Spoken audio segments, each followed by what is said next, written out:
غصے میں دی گئی ایڈوائس اکثر و بیشتر نقصان زیادہ کرتی ہے اور اس کا فائدہ کم ہوتا ہے۔ جب بھی آپ کو کوئی مسئلہ درپیش ہو تو فوراً نصیحت مت کریں۔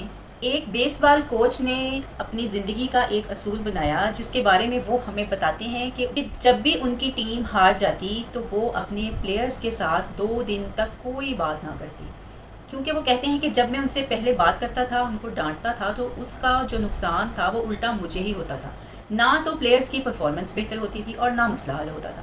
پھر انہوں نے یہ اصول بنا لیا کہ وہ جب تک غصے میں ہوتے 2 دن تک وہ اس معاملے کو بالکل ڈسکس نہیں کرتے تھے، اس پر کوئی بات نہیں کرتے۔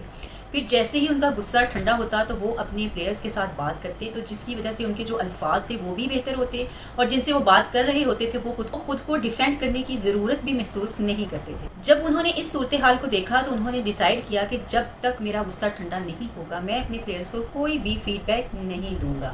یاد رکھیں کہ غصے میں ری ایکشن دینا بہت آسان ہے، لیکن اصل طاقت جو ہے وہ سکون کے ساتھ رسپانس کرنے میں ہے۔